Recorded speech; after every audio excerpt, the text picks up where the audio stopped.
Good afternoon, welcome to the Sport and Exercise Science webinar. My name's Emma Stevenson. I'm Professor of Sport and Exercise Science here at Newcastle University, and with me I've got my colleague Dr. Brook Galna, who's a lecturer in biomechanics and the degree programme director for Sport and Exercise Science.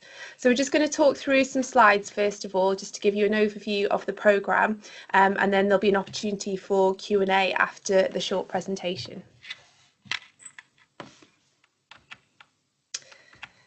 Okay, so Sport and Exercise Science is a new degree programme in 2017 for the Faculty of Medical Sciences.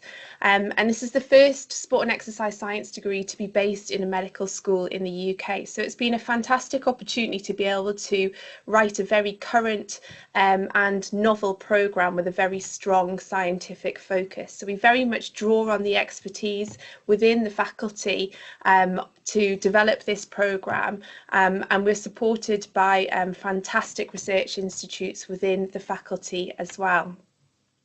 Because it's a new programme, we've had the opportunity to get a lot of input on the curriculum design to make sure that what we are teaching and covering in the programme is very much geared up for current students, for the key employers, and really to meet the needs of all the stakeholders. So it's been a fantastic opportunity to be able to develop this programme here at Newcastle.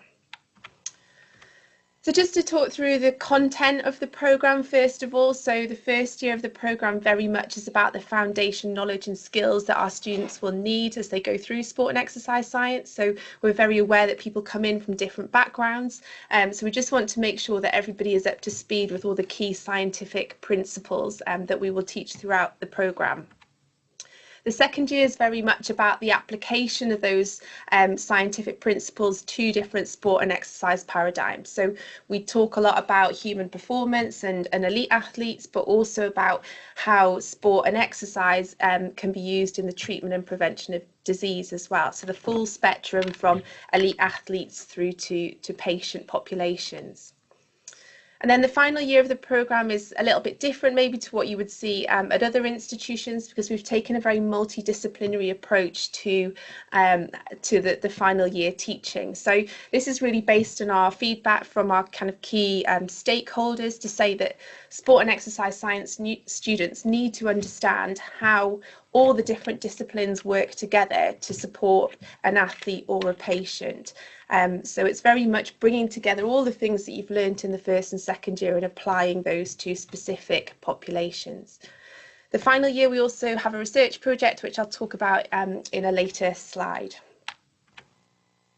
So just to talk through the modules that you'd actually study, so our academic year is split up into 2 semesters, and we teach 120 credits across 2 semesters. So usually that's a 60-60 split, but you'll see in second year we teach some modules across the full academic year.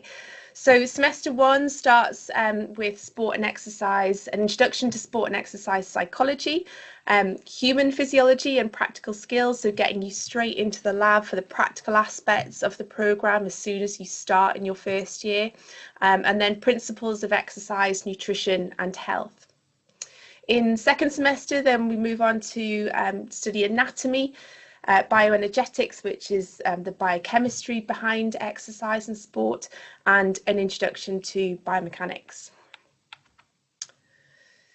Second year, again, across 2 semesters, but you can see there are a couple of year-long modules, as I said, that run across both semesters. But first semester of second year is principles of strength and conditioning and applied sports psychology, so developing on the psychological skills that you've learned from first year.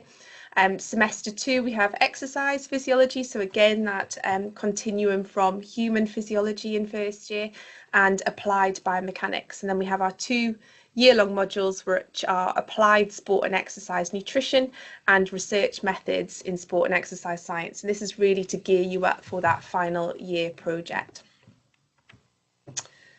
And then in the final year, said these are the multidisciplinary modules and a really exciting approach to studying sport and exercise science. So you can see that we work with our kind of key partners on these modules. So we have an official partnership with Newcastle Falcons Rugby Club. The doctor from Newcastle United is on our staff team, and we have some very, very good collaborators across the country. So we will work with these external partners on our final year modules. So we have physical activity, exercise and disease. So this is very much the application of sport and exercise and nutrition to health. We have sport and exercise medicine. So this is where we will have medics will be delivering sessions with our students about how they use sport and exercise science in a sports medicine setting. And then factors affecting elite performance, which is a really exciting module, very much about how we support athletes to win Olympic medals. So how does the English Institute of Sport and the other home countries' institutes work with sports scientists to make sure that we can optimise performance of our athletes? We then have an option careers module, which I'll talk through in the next couple of slides, and your research project in final year as well.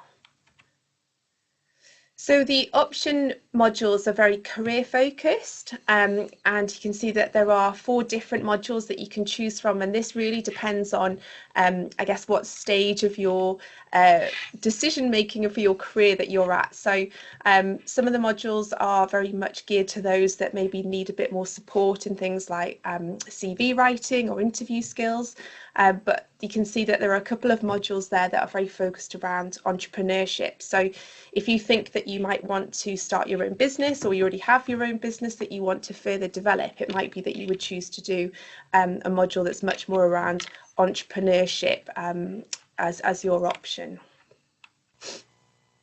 And then the research project, for most students, this is the really exciting part of their degree, because it's an opportunity for you to focus on one particular area that you've really enjoyed throughout your degree programme. So as I said, it runs across both semesters, and it basically is a very, very valuable experience to develop your research skills as well as your organisation skills, time planning, management, and there are lots of opportunities to work with some of the world-class researchers here at Newcastle. So it's a really exciting part of the degree programme. At Newcastle, all our students have the option to take a placement year. So this is between the 2nd and 3rd year of your degree programme. So again, this is a really great opportunity to develop those kind of employability skills and get the opportunity to work in the field of sport and exercise science. So we will try and help students. The module is run through our central career service, but we will help students to create those links to make sure that you get a placement that is really going to benefit you throughout that year. Just a little bit on our new facility. So it's a very exciting time for sport in general, as well as sport and exercise science at Newcastle. So we've had a huge investment in sport and sporting facilities. So this is an artist's impression of our new sports centre, which is currently being built. And this will be home to our state-of-the-art sport and exercise science laboratory facilities. So this facility is due to be finished in around June, July 2019. So students coming here next year will be able to get huge benefit from this new facility. So in terms of sport and exercise science facilities, was a list here. So you can see we have a biomechanics lab and gait track, a performance lab for testing athletes, a physiology lab, which is the picture that you can see on this slide, an environmental chamber, so we can study athletes at altitude, at heat, humidity, cold temperatures. And then we also have a range of facilities to support those labs, so a kitchen, a wet lab, so an analysis facility, a body composition lab, and then consultation rooms for work as well. So just a couple of the artist impressions of the facility. So this is our gait track in the biomechanics lab. And within the rest of the building are other sports facilities. So this is the new sports centre, but there'll also be squash courts, a new S&C suite, other areas that you can hire for gym classes and things like that. So really exciting time for facilities related to sport. So just to sum up really the key features of our programme here at Newcastle, it really is a very innovative and strong scientific approach to the study of sport and exercise science, and really drawing on the expertise of being within a Russell Group medical school. Throughout the programme, we do use a huge range of different experiences in terms of learning and assessment. So you'll spend lots of time in a lab, you will do seminars with groups, you'll be in larger lectures as well. And then in terms of assessment, we have it's not just about exams. There are some exams, but there are coursework, lab reports, presentations, because we know that different people will thrive with different types of assessment strategies. So we make sure that we cover a whole range of different aspects for all our students. As I said right at the beginning, it's been a great opportunity for us to get input into design of this programme from key stakeholders, to make sure that when you graduate from Newcastle with a sport and exercise science degree, you've got all the skills, knowledge and expertise that people are expecting from sport and exercise science graduates. So hopefully put you in a very strong position for employment. And we work very closely with our local partners, and that's a big benefit for us and for the students, that they have these opportunities to work with elite athletes in an elite environment, as well as our elite athletes here at the university with Team Newcastle as well. So just to finish off, we do have a Newcastle Sports Science Twitter account, which you can see there. We've got a Facebook page, and of course there's information that you can also get from the web. But we're happy now to take any questions, and hopefully you will get all the information that you need. There will be an email address if you want to get further, or if you have any further questions after the webinar, that you can contact the recruitment team. Okay, so we've got our first question through. So we've got an applicant here who has an offer for our course, but also some different sports coaching degrees, and they'd like to know what the main difference is between our course and a sports coaching degree. Want me to take that? Yeah. So within our programme, we don't cover any coaching. So we only cover the main scientific disciplines throughout the programme. So physiology, biomechanics, psychology, and nutrition go out throughout our whole programme. There are lots of opportunities for students to do coaching outside of their academic programme, and we very much encourage that our students get involved in coaching, and you can do coaching badges through clubs and things, but we don't actually deliver any teaching on the coaching or pedagogy side on this programme. Great, and the next question is about careers. So the student would like to know what kind of careers students are going to go into once they've graduated. I can take that if you want. So coming into sport and exercise science, a lot of students aren't quite sure what you're going to do, and that's why we give you a very broad foundation of choices. We've got an excellent careers service here who can help you try and identify what you want to do. Now that could be within a medical context, so exercise physiology, clinical physiology, or you might consider, as we were talking about before, looking at starting up your own business, etc. You've always got the opportunity of working within the sporting field, whether that be at grassroots level or working with one of the higher performance centres, whether that be with Olympic type sports, so people such as the England Institute of Sport, or in the Premier League, etc. So there's actually quite a lot of options. Fantastic. And the student would also like to know if there's any opportunities for them to study abroad while they're studying on the course. We don't have specific study abroad modules at the moment, but obviously within the placement year, you could always go abroad and work at another university, or work at another institution or a sporting institution in another country. So within your placement year, you're totally open to do whatever you want to do, really, as long as it has some relevance to to sport and exercise science. So it's non-credit bearing. So that means it gives people an opportunity to try out different things without having to basically fulfill any credits throughout that year. So more than happy for students to be going abroad in that year to gain their opportunities. Fantastic.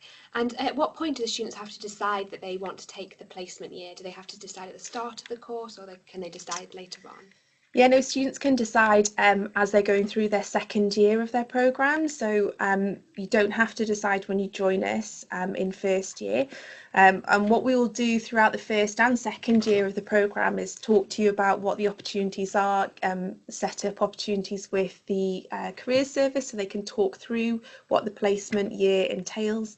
And it gives you time then to work out what type of placement you might want to do or what type of employee you might want to contact to organise a placement. So we can be quite flexible. It would really be probably about halfway through your second year here that you would need to kind of make a decision whether you wanted to then take your third year as your placement year or not. Great. We've also got a student who is currently playing rugby for their county, and they'd like to know what the sports performance sport is like at the university and if there are any sports scholarships available. Yeah, I can take that if you want. So there are scholarships available, and we'd highly encourage you to talk to our high performance manager. Can we put that link potentially? You can, yes, yeah. There are no, as far as you still have to qualify on academic grounds as well. However, I would say that the sporting opportunities here at Newcastle are excellent, and we're in the top 10 of Bucks sport, so we're extremely competitive.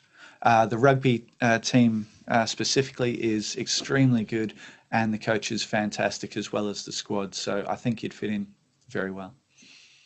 Fantastic. So the next question is, what support is available for students while they're on the programme? So we have a range of support from academic and pastoral care support. So in terms of more pastoral care, all our students get allocated a personal tutor when they start university. So that's usually an academic member of staff who delivers on the programme that you're on. So that individual will be your personal tutor and point of contact throughout your whole degree programme. So they're there if you have any issues at all, whether that be with your programme or if there are any personal issues that you need to discuss with a member of staff. And it's important to build up a good relationship with that personal tutor, because ultimately that person then becomes the individual who will write your references when you're looking at jobs and things as well. So that's from a pastoral side. There is also a lot of university level support. So we have student services and the career service that Brook's already mentioned. So there are people to go and talk to for any query or issue that you may have during your time at university. From an academic perspective, we use a couple of methods to support our students. So we use Blackboard, which is our kind of e-learning platform, where we make sure that all your lecture slides, your reading, all the information about your modules is all available to students. So the lecture slides are usually made available before lectures, so it gives you a chance to read up before you attend. And then there is obviously reading post lectures and things as well. And we also use a program called Recap. So actually a lot of the lectures can be recorded so that you have the opportunity to go back and re-listen to lectures when you're revising for your exams and things. So lots of academic support for our students as well. Great. We have a question from Lydia, who's actually living in London. She says she's heard a lot about Newcastle, but she'd like to know more about what the city has to offer as a student. I can take that, as I've been living here for 7.5 years and actually moved to Australia to live here. Newcastle has a lot to offer. You would have heard that it's got an excellent social aspect to the city, which is very much true, and you'll enjoy that. However, if you like your outdoors, there are so many places that you can get to very quickly. They're not overcrowded, an excellent coastline, and not very far away to get outside. If you're more into your arts and culture, we have a lot of things here that you can do. That's outside of the university. Within the university, there's a lot of different societies which can really help link in, and so you can make the most of the city itself, whatever your interests are. Fantastic, thank you. We've had a few questions about grades coming through. So people want to know what they're doing on results day if they don't quite get the grades that they've been offered with. Okay, if you don't quite make your grades, and you haven't already heard from us when you get your results, it's certainly worth ringing the university through the clearing line. So it'll very much depend on the overall grades across the country in terms of our numbers and what we can and can't accept on results day. But if you've had a near miss, definitely get in touch with us through clearing, and we'll be able to talk to you directly about what your options are at that point. Okay, fantastic. We've got a student here who's interested in going into research after they graduate and would like to know what sort of research is currently being undertaken at Newcastle within the sports area. Right, a huge range actually. So in terms of opportunities, we have an MRes program, so a Masters by Research program at the moment in clinical exercise physiology, but we are looking to expand our MRes portfolio over the next couple of years. So from a personal perspective, my research is in nutrition and exercise, so looking at different interventions to help support both athletes and patient populations. So we work with patients with both type 1 and type 2 diabetes to understand how nutrition and exercise can help in their glycemic control. So for example, we've got a PhD student currently working with the Newcastle Falcons rugby squad, looking at how training and the load on the players develops over a season. And we also do a lot around recovery. So what are the best interventions to help athletes recover on a daily basis from strenuous exercise? Brook can talk through some research in biomechanics as well. So my role as biomechanist, I work in a multidisciplinary team at the Institute of Neuroscience, which is one of the 7 institutes within the Faculty of Medical Sciences, which you can link in with. My work particularly looks at the interplay between brain and movement and how that relates to both neurodegenerative disorders as well as how we move and how that changes across the lifespan. We look at both within very specific and sensitive as far as testing protocols within a laboratory-based environment, as well as using wearable technology, such as what you'd find in your phone, to measure people in their real lives. So we can track disease, see whether interventions are working, as well as potentially get earlier and more accurate diagnoses of such things as dementia subtypes and early Parkinson's disease. There's a lot of range from the research point of view, as Emma's alluded to, all the way from the applied sports through to the more clinical aspects. And certainly Newcastle has a very, very good research record, and you'd be very much supported if you wanted to go into research later on.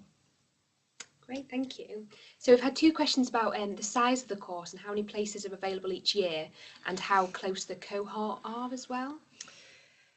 Okay, so our cohort for the first intake, which started in September, is 54 students. Our target for recruitment was actually 40, so we over-recruited in our first year, which has been a big bonus for us. But the plan is to always keep that cohort reasonably small. So our target for 2018 intake is 60 students. And really that is so that we can keep our cohort as close as possible, and it's important that they develop a kind of strong cohort relationship as they go through their program. So we're aiming for around about 60. Obviously it depends on what happens on results day, but it will remain a fairly small cohort compared to other programs across the country. Great. And the student would like to know if there's any revision or reading they need to do to prepare for the course. I can take that. We actually think you should possibly have a break after your studies, so we don't release the reading lists early. However, if you are particularly keen, then absolutely you can email either on the email provided or Emma or myself, and we can provide you with some of the reading lists early if you'd like to get started. And one question about the contact hours as well. So this student would like to know how many contact hours there are in the first year.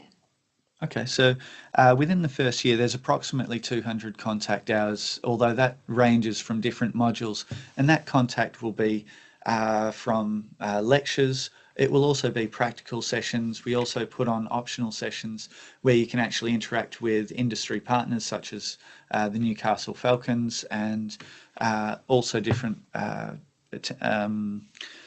possibilities such as going to Newcastle United Football Club, etc. So there's a lot of range there. In terms of academic hours, though, you'd probably expect to have about 9 or 10 lectures every week, as well as a half day worth of practicals.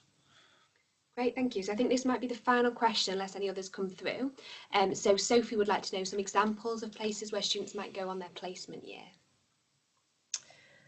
So, as I've mentioned, we've got some good contacts of places. So it could be that you go and work within the food industry, or work with different sports clubs.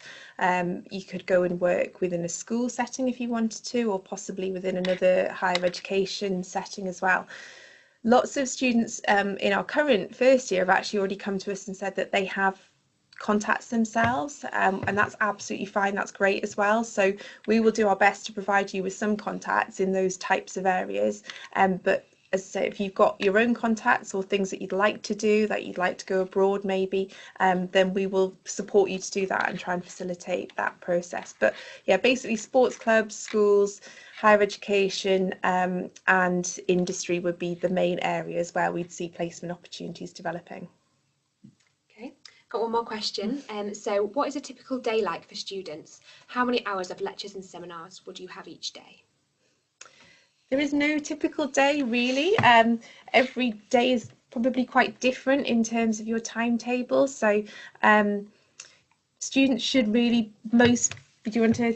Yeah, so as I was mentioning, on average, you're looking at about 9 hours worth of lectures each week, as well as maybe a half day of practicals. However, that can vary quite widely, whether it could be one day that you have a seminar and a lecture, another day you might spend most of that in a practical. A lot of students will also, well, as a student, you will have to spend time away from the actual contact hours themselves, whether that be in the library, working with or without your friends at home, studying. So there's actually no typical week, and you'll find the time management quite important particularly if you're going to be playing with sporting teams, as well as doing extracurricular type of activities. So we give you plenty of notice of those times and when you'll be required, and that comes into the type of support we can give you through such things as Blackboard and the timetabling service. So you'll find that it's going to be about 10 or more hours a week that you'll have contact time, but how you use that time outside is very much up to you. Okay, I think that's all of our questions. Great. Thank you very much. Yeah, thank you for joining the webinar. And as I said, you will have the opportunity if you need to ask any further questions to email the recruitment team. So that email address is available online, or to contact staff as well if you have any further questions. But we hope that we see you in September, and good luck with the last push of your exam.